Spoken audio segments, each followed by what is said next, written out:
ഇന്നത്തെ work Omkara mini ഹാളിൽ വെച്ചായിരുന്നു. ഇന്നത്തെ വർക്കിന് വേറൊരു പ്രത്യേകത ഉണ്ട്. ഇന്നത്തെ വർക്കിൽ എൻ്റെ കൂടെ കണ്ണേണയില്ല. പിന്നെ ഹാളിൽ 3rd ഫ്ലോറിലാണ് ഡൈനിങ് ഹാൾ വരുന്നത്. അപ്പോൾ നമുക്ക് ലോഡ് ചെയ്യാൻ കുറച്ചുണ്ടായിരുന്നു. 2nd ഫ്ലോറാണെങ്കിൽ ഫംഗ്ഷൻ്റെ ഹാളാണ്, അത്യാവശ്യം ചെറിയ ഹാളാണ്. പിന്നെ നേരെ മുകളിലേക്ക് പോയി, ഡൈനിങ് ഹാളിലേക്ക് പോയി. അവിടെ ഓൾറെഡി ഡെക്കറേഷൻ എല്ലാം അടിച്ചിട്ടുണ്ടായിരുന്നു.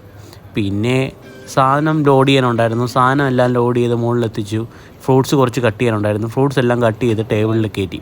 അപ്പോഴേക്കും കുറച്ച് പേര് കഴിക്കാൻ വന്നിട്ടുണ്ടായിരുന്നു. അവർക്ക് ഫുഡെല്ലാം സെർവ് ചെയ്തുകൊണ്ടിരിക്കുമ്പോഴാണ് കല്യാണ പെണ്ണ് കഴിക്കാൻ വന്നത്. പിന്നെ കല്യാണ പെണ്ണിനെ സെർവ് ചെയ്തതിന് ശേഷം കുറച്ച് ടിഷ്യൂ എല്ലാം ടേബിളിലൊക്കെ കയറ്റുണ്ടായിരുന്നു. ആ ടിഷ്യൂ എല്ലാം ടേബിളിലെല്ലാം കയറ്റി. അപ്പോഴേക്കും നല്ല ആൾ വന്നു തുടങ്ങി. ഒരു 6 മണി ആയപ്പോഴേക്കും നല്ല ആൾക്കാരുണ്ടായിരുന്നു കഴിക്കാൻ. ഒരുപാട് അറിയാവുന്ന ആൾക്കാരുണ്ടായിരുന്നു. വീടിനടുത്തുള്ള ഫംഗ്ഷൻ ആയതുകൊണ്ട് ഒരുപാട് അറിയാവുന്ന പയ്യന്മാരുണ്ടായിരുന്നു. അപ്പോഴാണ് അത് സംഭവിച്ചത്. കറണ്ട് പോയി. കുറച്ച് നേരത്തേക്ക് കറണ്ട് ഇല്ലായിരുന്നു. പിന്നെ ഫുഡ് കഴിക്കുന്നത് ബുദ്ധിമുട്ടല്ലായിരുന്നല്ലോ കറണ്ട് പോയാലും. പിന്നെ അങ്ങോട്ട് ആൾ കുറവായിരുന്നു. കാര്യം 8:30 മണി ആയല്ലോ. അപ്പോഴേക്കും കുറച്ച് ആളെല്ലാം കുറഞ്ഞു വന്നു. പറഞ്ഞേക്കാളും കൂടുതൽ ആളുണ്ടായിരുന്നു. എല്ലാവർക്കും സെർവ് ചെയ്തതിന് ശേഷം ഞങ്ങൾ അവിടെ നിന്ന് ഇറങ്ങി. അപ്പോൾ പിന്നെ അടുത്ത വീഡിയോയിൽ കാണാം. ബൈ.